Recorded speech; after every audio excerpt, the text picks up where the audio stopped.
Welcome to our podcast. Today we're diving into a fascinating topic, the power of slang and the trends behind how new words are born. Language isn't just about grammar or rules, it is alive, constantly changing, and shaped by the people who use it. And slang is one of the most obvious, dynamic ways we can see that evolution happening. It is informal, it is creative, and it often reveals the mood of a generation. So, where does slang come from? Usually, it emerges when people need a new way to express something, maybe a trend, a feeling, a social change that existing words don't quite capture.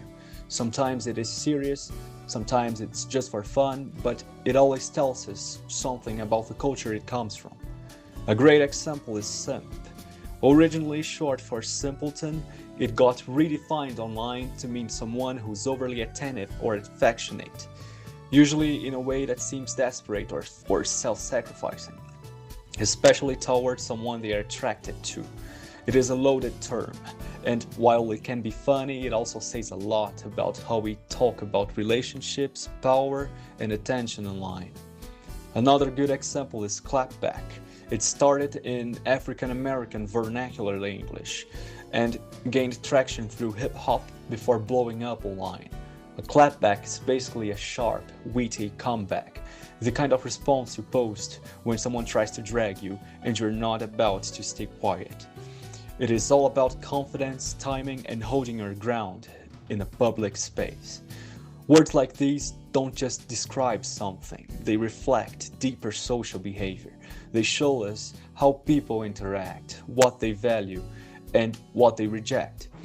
Simp critiques behavior seen as excessive or performative. Clapback celebrates quick thinking and self-defense in public settings, especially online.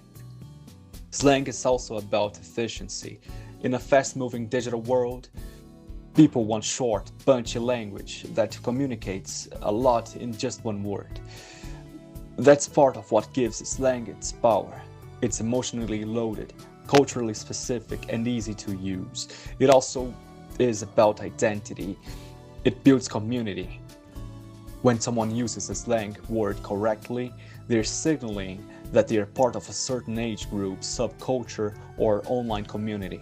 It is a way of saying, I get it, I belong here. Some slang disappears fast, while others stick around. And the few, like selfie or hashtag, make the jump from internet slang to the official dictionary. But no matter how long a term lasts, it leaves behind a snapshot of the culture that created it. That's the power of slang. It's more than just trendy words. It's the living, breathing voice of the times. Thanks for that deep dive. Now let's take the conversation further and explore how slang trends connect with young generations and why certain words catch on while others fade away. To begin with, slang resonates with young people because it's helped them do what every generation has tried to do, carve out their own space. It's not just language, it's identify, rebellion, and creativity. Using refresh, involving language is a way to mark generation boundaries. If your parents don't get it, that's kind of the point. Let's look at a few more examples. One word that got popular recently is Finsta, a blend of fake and Instagram. It's referred to as second private Instagram account. It's usually for close friends where people post more casual or honest content. It's a response to pressure of curated online life, showing that even in a hyper-public world, people still crave authenticity. Then there are Riz, short for charisma. It started as a joke, but quickly became a shorthand for someone's flirting skills or personal charm. He's got Riz means he knows how to talk to people, especially in a romantic way. It's quick, catchy, and totally native to TikTok culture. And think about vibe. That once been around a while, but its use has explored in recent years. This space has a weird vibe. I like her vibe. We're just vibing.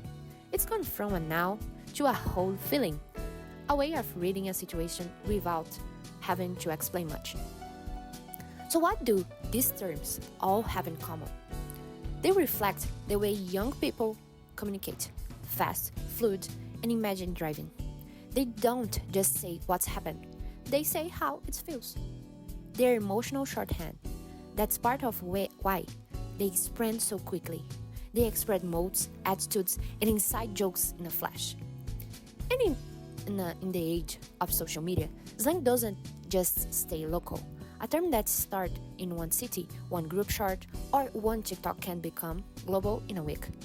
If a word captures something people didn't realize they need to say, it's closed. Another key reason the words catch on display. Young people love to remix language, shorten them, flip it, invent new meanings.